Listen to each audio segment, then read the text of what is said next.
Chainsaw Man Chapter 117 was nothing short of crazy. Following the events of Chapter 116, this chapter was definitely a clear change of pace. Being left with the cliffhanger of Asa putting her hand on the aquarium and turning it into a weapon was enough for us to heavily anticipate the events to come, but Chapter 117 made the whole issue with the Eternity Devil and escaping the least of our problems. So before we get into everything that was going on today, be sure to click that like button and subscribe to the channel for more Chainsaw Man content. It literally only takes a few seconds and really helps out the channel, so I'd appreciate it if you do. Chainsaw Man Chapter 117 starts off with probably the happiest note we could have started off the chapter on. Yes, our boy Denji has finally got to meet the penguins. That was literally the main objective Denji had while being trapped by the Eternity Devil, and he was able to meet the penguin he so desperately wanted to, which was just overall cool to see. Honestly, any moment within the series that's wholesome for Denji and doesn't include him being gaslighted, manipulated or literally abused or deceived tends to be that way. But yeah, he finally got to meet the penguins and he was definitely happy about it. But before that, we had this brief moment of Denji reflecting on his previous submission to Asa when she told him that she would grant him any request should he help her out. Now obviously, given the circumstances, this was an honest and valid request on Asa's part. She had no ill intent towards Denji, but we all know Denji's past with women and the kind of situations he's gotten himself into by not taking the initiative and acting based on others' commands. So he was having that small mental conflict within himself, but I'd be lying if it didn't seem like he was leaning more in the direction of obedience. After this moment with Denji and the penguin, we focus on Asa, who was the one that freed all of them from the aquarium, and she's head to head with the Eternity Devil. And I'm not gonna lie, I messed with the new Eternity Devil's design. It's kinda cool. It's still got the signature hands and the sludge-like appearance, but I don't know, it just looks kinda cool to me. Its face is like a literal void, which was probably the Eternity aspect of it, but I'd be lying if I tried to make it sound like it really mattered since Eternity got completely manhandled. It was a skill issue for sure here. As soon as the Eternity Devil was in the open, he was cursing Fami, and Yoshida was just bullying him with the Octopus Devil while Yoru ends up taking over Asa's body, since they have been freed from the Eternity Devil's power. Now, you know in these videos we have to speculate a bit.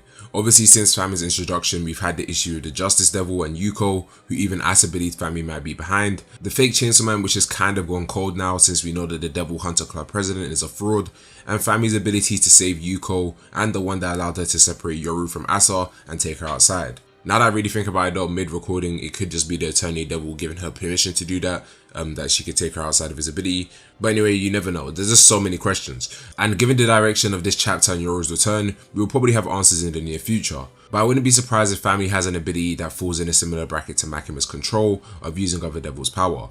Now, I'm not saying that that's the be-all end-all to her ability, but I do believe this is an application of her overall ability, whatever it is, which would line up well if she was able to eat devils and as a result take their abilities for herself. And I was thinking the other day too, in regards to the fake Chainsaw Man, hypothetically, if during the battle of Chainsaw Man and the Horseman, were she able to eat a bit of Progita, maybe she would have been able to conjure this fake Chainsaw Man as a result of distributing the powers of the devil she's eaten to others, which could result in another Chainsaw Man hybrid. And if not that, then I'm just banking on her ability being simply to induce famine, and she can create whatever scenario she wants necessary to do that within her perception, which would literally just be the definition we got in chapter 113. Although there might be underlying conditions that we aren't aware of that allowed her to spawn the Eternity Devil.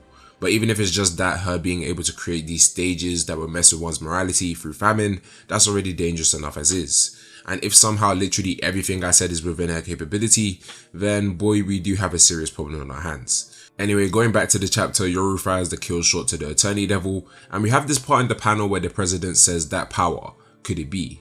So although at face value it seems like he may know more about the current situation with Asa and the War Devil, maybe even the Horseman as a whole, it's too early to deduce that. He wouldn't be saying what he said in that manner purely because she's using a devil's power, since contracts between devils and humans aren't out of the ordinary, but then again he could be suspecting that she's under possession by a devil as a fiend or a hybrid, which could be the cause for shock. But if I'm being honest, the could it be in his facial expression just makes me feel like it's much deeper than that, so we just have to wait and see. Though I wouldn't be surprised if, given the fact he's a Chainsaw Man superfan, he may have somehow come across information on devils somewhere which caused him to learn about the Horsemen, or something of relevance to Asa's ability. Obviously it's all speculation, but within the world of Chainsaw Man, where there's so many unique devils, some of which even cooperate with humans, I wouldn't be surprised if information about hell or history or devils in general is available to the public to a certain degree. Though I'd expect a lot of it to be seen as just a hoax or theories. Nonetheless, that's now another development we need to watch out for. We also see Fami somewhat disappointed at the fact her plan didn't work, and when she looks down she immediately locks eyes with Yoshida, as the two begin to stare each other down. And let me just get unprofessional for a second. I knew this man had something going on, like I knew it. At this point, he's getting too shady, and personally, Yoshida is my guy. He's a cool, very interesting presence within the series. He honestly has potential to be my favorite in part 2, but the guy's is way too shady. First is the organization that we still don't know what his name is or what their true purpose is outside of wanting to protect Denji for whatever reason that is. Now he's staring down Fami like how mothers stare down their kid when they're acting up in public. It's way too fishy, which is absolutely perfect as well, since I really want to see how his story will progress going forward. But a lot of signs are pointing towards a betrayal of some sorts or a shocking revelation, and this might not necessarily be towards Denji, but someone in general. I feel like it's just going to happen. I don't know who, but I definitely expect something crazy to happen because of Yoshida. And even now I'm still thinking about how we've never seen the octopus devil in its entirety, which is fine since we know contracts can stipulate usage of specific devil body parts, but I'm sure everything is not what it seems with Yoshida. So again, I'm excited whether that turns out positively or negatively for the story. Anyway, moving on, as we reach the ending of the chapter, Denji is walking Asa home, and as his request from Asa, he asks her to go on another date, which she obviously accepts. But Yoru comes in at the worst moment possible and attempts to turn Denji into a weapon as the chapter ends. Normally I'm a fan of Yoru, but this is outrageous. Like, this is even caught blocking or being the friend that takes you away from the person trying to make a move on you. This is pure love blocking. Like, do you know how evil you have to be to get in the way of love?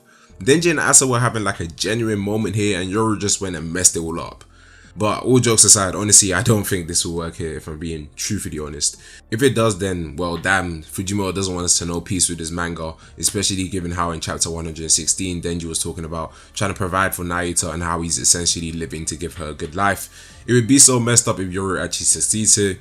But again, I don't think it will, and I have 3 reasons as to why. First, Denji's a hybrid and technically already a weapon. I feel that that will prevent Yoru from being successful. My second reasoning, which kind of further expands on my first, is I think due to the fact she tries to make him a spinal cord sword, it will be ineffective. Whereas if she maybe tried to make him a chainsaw, it would have worked due to the fact he's already a chainsaw hybrid. So she would have to make him into a chainsaw to be successful.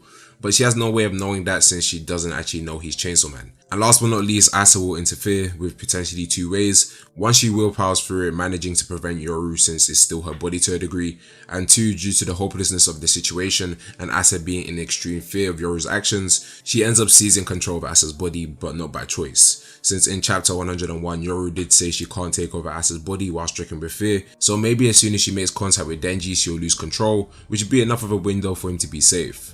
But who knows. And then I guess you can also just say Denji will just regenerate since he's a hybrid and it'd be ineffective to him anyway.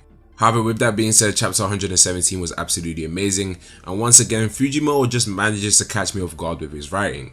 But if you did enjoy the video, be sure to smash that like button and subscribe for more Chainsaw Man videos. Also, be sure to tell me your thoughts and theories about the chapter in the comment section down below, and I'll see you guys in the next one. Peace.